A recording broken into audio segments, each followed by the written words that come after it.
Hello friends, I hope आप सब बहुत अच्छे होंगे और हम आपका स्वागत करते हैं हमारे YouTube चैनल टमको क्लवर्स पर। तो चलिए गाइस, आज के एपिसोड को शुरू करते हैं। तो दोस्तों, यहाँ पर हमें शुरुआत में ही देखने को मिलता है तारक मेहता के हाथ में एक चिट, जिसमें कि वे देख रहे हैं कि उनके भाग्य के खेल में आखिर क्या आया, वे डाइटिंग फॉलो करेंगे या नहीं। तो दोस्तों, आपको क्या लगता है क्या आया होगा? जी हाँ, डाइटिंग। हाँ, ओहो, अब तो तारक मेहता को डाइटिंग करनी पड़ेगी। लेकिन नहीं, वे इस बात से भी इनकार कर देते हैं और कहते हैं मैं इस चिट को नहीं मानता। अब आती है बारी सिक्के के खेल। शुरू हुआ सिक्के का खेल, तारक का हेड और अंजलि का टेल। लेकिन ये खेल भी हो गया फेल। जी हाँ, क्योंकि फिर से तारक मेहता के नसीब में आता है कि उन्हें डाइटिंग करनी ही पड़ेगी।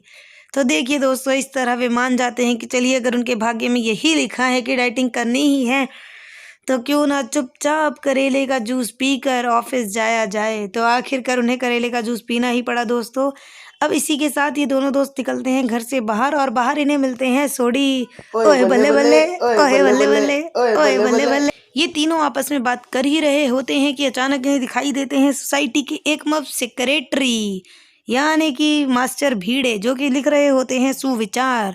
तो दोस्तों, आप पढ़ सकते हैं कि आज का सुविचार क्या लिखा गया है। लेकिन यह क्या, यहाँ तो कुछ अलग ही दृश्य है।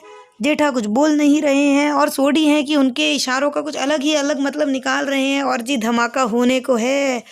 लेकिन अचानक ही जेठा के पास आता है एक फोन, जिस पर जेठालाल बड़े प्यार से नववर्ष की बधाइयाँ देते हैं। और यह देखकर भीड़े मास्टर सोचते हैं कि अभी तक तो जेठा के मुंह से आवाज़ नहीं निकल रही थी, अब अचानक क्या हुआ। तो जेठालाल की उंगली पकड़ के भीड़े यूं घुमाते हैं कि सच पूछिए तो जेठा को तो अपनी नानी की याद आ गई। वो बोलता है, अरे भाई रुको तो सही, ज़रा हमें बताने तो दो कि हम बोल क्यों नहीं रहे। जब जब हम बोलते हैं तो हम दोनों की बहस हो जाती है और जंग छिड़ जाती है। इसलिए हमने सोचा कि नए साल पर क्यों ना थोड़ी शांति बनाई रखी जाए। तो दोस्तों, यहाँ पर यह भी सीखने वाली बात है कि जब आपको पता है कि आपकी किसी से लड़ाई हो जाती है, तो उस वक्त ज़रा शांत रहकर मामला संभाला जा सकता है। तो बस इसी के साथ इनका मजाक ख़त्म होता है और ये सब जाते हैं अपने अपने ऑफिस और अपने अपने घर। यहाँ भीड़े जैसे ही अपने घर पहुँचते हैं तो वे क्या देखते हैं कि ना ही माधवी है और ना ही उनकी बेटी, और दोनों के फ़ोन वहीं पर पड़े हुए हैं। अब वे इसी बात को लेकर परेशान है कि आखिर वो दोनों गए तो गए कहाँ। तो कल आपको एक बड़ा धमाका देखने को मिल सकता है पोपट लाल के घर में।